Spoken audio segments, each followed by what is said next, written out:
Voltamos, pessoal, voltamos. Vamos continuar falando de vigência das leis aqui. Lá falamos na LINDB, que é aquela regra geral, e vamos falar no Código Penal. Mas antes de falar do Código Penal, a gente tem que se voltar à Constituição Federal. E aí, lá no artigo 5º, inciso 39, vai estar escrito assim: não há crime sem lei anterior que o defina, não há pena sem prévia cominação legal. Esse princípio aqui, desse artigo, a gente pode extrair dois princípios muito importantes. O primeiro, o princípio da legalidade. Só vai ter crime se tiver uma lei escrita. O comportamento que o legislador resolveu punir, primeiro ele tem que colocar na lei para eu saber que aquele comportamento é proibido. Porque senão eu não sei, eu não posso cometer um crime que eu não saiba. Então, no nosso Estado democrático de direito, eu só sou punido por alguma coisa se ela estiver descrita em lei. Mas não basta estar em lei, ela tem que ser anterior. Não há crime sem lei anterior que o defina. Então, a hora que cometeu o crime, essa lei já tem que estar em vigor. Aí ele vai falar assim, o que é vigor, professor? Vigência. Aí a gente acabou de falar ali no bloco anterior, que a vigência significa quando a lei já pode ser aplicada. Dentro dos estados brasileiros, a gente tem a regra lá, 45 dias entre a publicação da lei até a sua vigência. Nos estados estrangeiros que aceitam o nosso país, 3 meses e blá, blá, blá, o legislador pode trazer diferente para nós. Então, a partir disso, vamos para o Código Penal. Aí, lá no artigo 1º do Código Penal, todos vocês aí com o Código Penal na mão, nós vamos ler o artigo aqui. Não há crime, olha só, está repetindo a Constituição. Não há crime sem lei anterior que o defina. Não há pena sem prévia cominação legal. Princípio da legalidade, princípio da anterioridade. Na verdade, quem repete o Código Penal é a Constituição, porque o Código Penal é de 1940, a Constituição é de 88. Porém, isso daqui é segurança jurídica. Só vou cometer crime se tiver escrito, e esse escrito tem que ser anterior ao fato. Vamos lá, então, para a lei penal no tempo, que é o que nos interessa. Artigo 2º. Ninguém pode ser punido por fato que a lei posterior deixa de considerar crime, cessando em virtude dela a execução dos efeitos penais da sentença penal condenatória. Aqui nós nos deparamos com a tal da abolitio criminis. Opa, o que isso significa? Se para eu ser condenada eu tenho que ter um fato escrito, a partir do momento que esse fato deixa de ser crime, eu não posso mais responder punição por isso. E isso vai atingir quem? Tanto os eventos futuros, vamos pensar que de agora em diante, o fato de você, vamos pensar num crimezinho leve, vai, um fato de você sonegar o imposto de renda, eu tive uma renda tal e soneguei, isso é crime. Vamos pensar que deixa de ser crime. Quais serão os efeitos desse deixar de ser crime? Tirou lá do Código Penal, lá do Código Tributário, a sonegação do crime tributário. Então, isso vai valer tanto para as pessoas de hoje em diante, da vigência da lei de hoje em diante, quanto para o pessoal que já teve punição lá atrás. Porque se não é mais crime, eu não posso penalizar mais ninguém. Seja os fatos que vão acontecer, seja os fatos passados. Essa, pessoal, é a chamada retroatividade benéfica do direito penal.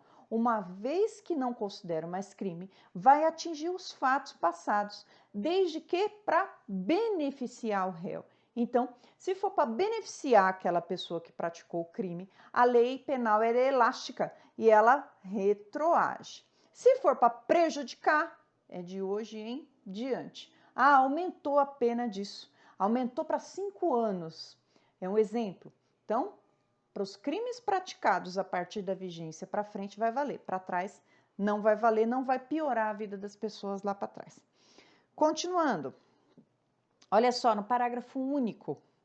A lei posterior, que de qualquer modo favorecer o agente, aplica-se aos fatos anteriores, ainda que decididos por sentença condenatória transitada em julgado. Olha só, então, o efeito do direito penal. Se a lei for extinta, vai alcançar tanto para trás como para frente, se for para beneficiar. E esse benefício não precisa nem ser de extinção da pena. Qualquer tipo de melhora na pena, um exemplo, diminuiu a quantidade de pena. Vai atingir, então, os fatos anteriores dessa pena. Vamos continuar? Artigo 3º. Aqui nós vamos tratar da lei excepcional e da lei temporária e vamos verificar como que vai funcionar. E aí eu preciso que vocês lembrem que a lei penal vai beneficiar sempre para trás. Se ela veio beneficiar, esse benefício é estendido para trás. Vamos ver se isso acontece sempre ou se tem exceção? Vamos lá. Lei excepcional ou lei temporária. A lei excepcional ou temporária, embora decorrido o período de sua duração ou cessadas as circunstâncias que a determinaram, aplica-se ao fato praticado durante a sua vigência.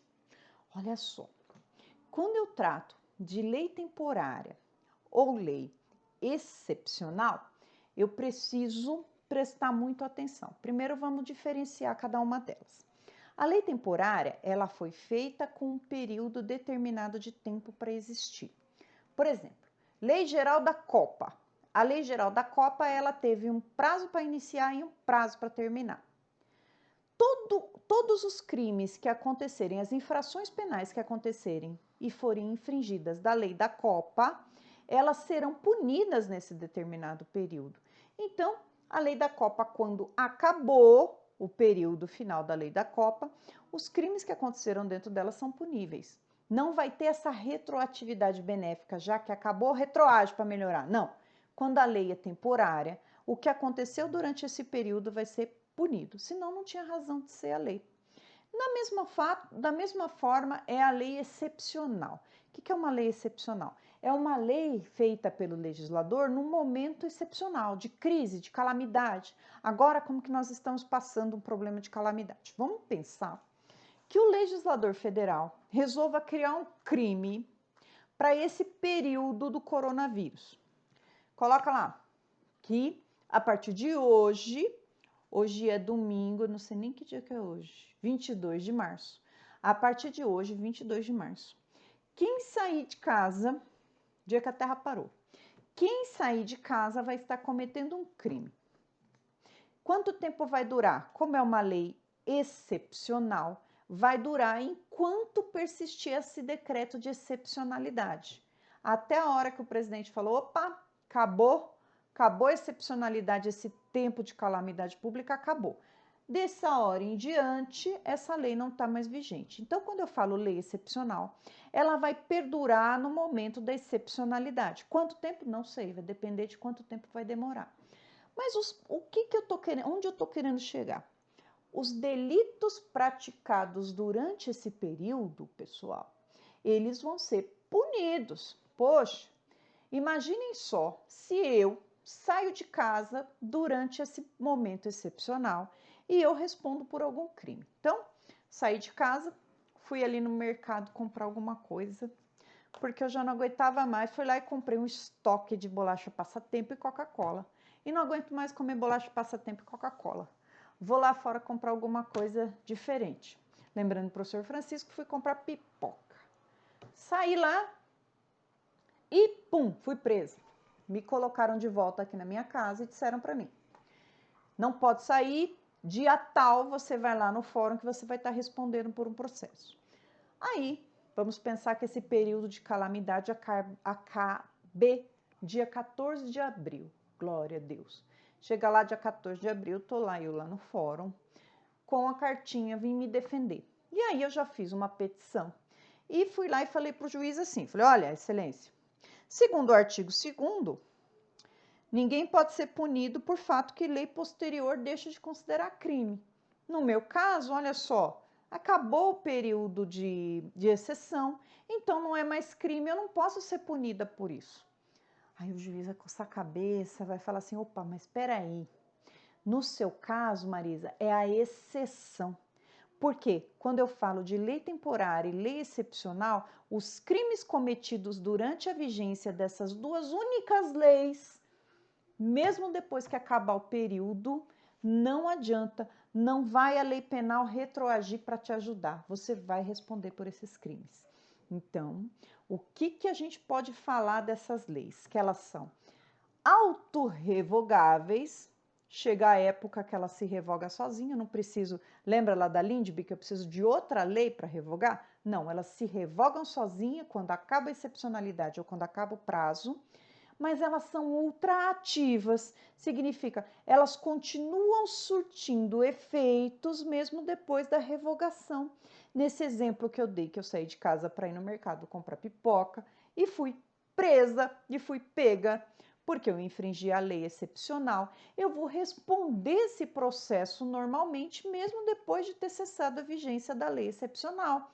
Se estava lá que a pena para quem saísse nesse período de quarentena seria de 5 anos, eu vou responder por esse crime de 5 anos, mesmo depois da lei tendo sido revogada. Pessoal, esse então é a vigência da lei. Qual que é a regra? A regra é que a lei posta, a lei penal, sempre vai retroagir quando vier uma lei mais favorável para o réu. Quando ela não vai retroagir, quando ela for excepcional e temporária. Espero, pessoal, ter sido clara na explicação para vocês. Se surgir dúvida, a gente vai falando aí pelo canal do aluno aqui do ladinho. Tem umas perguntas que vocês podem me fazer.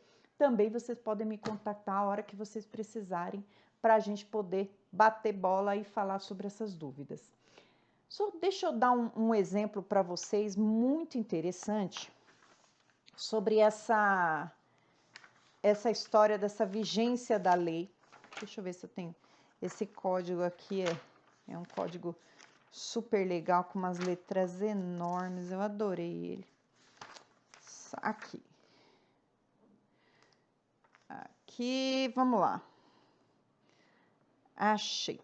Vamos aqui só dar um exemplo para vocês sobre a retroatividade benéfica da lei.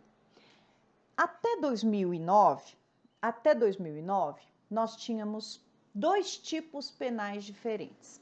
A gente tinha o tipo penal de estupro, no artigo 213, e no artigo 214 nós tínhamos o atentado violento ao pudor.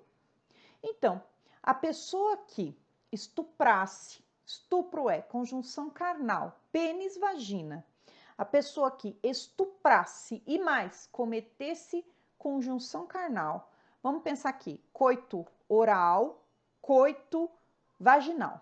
Ela praticaria 2 crimes. Ela praticaria o crime do artigo 215 e o crime do artigo 213 e crime do artigo 214.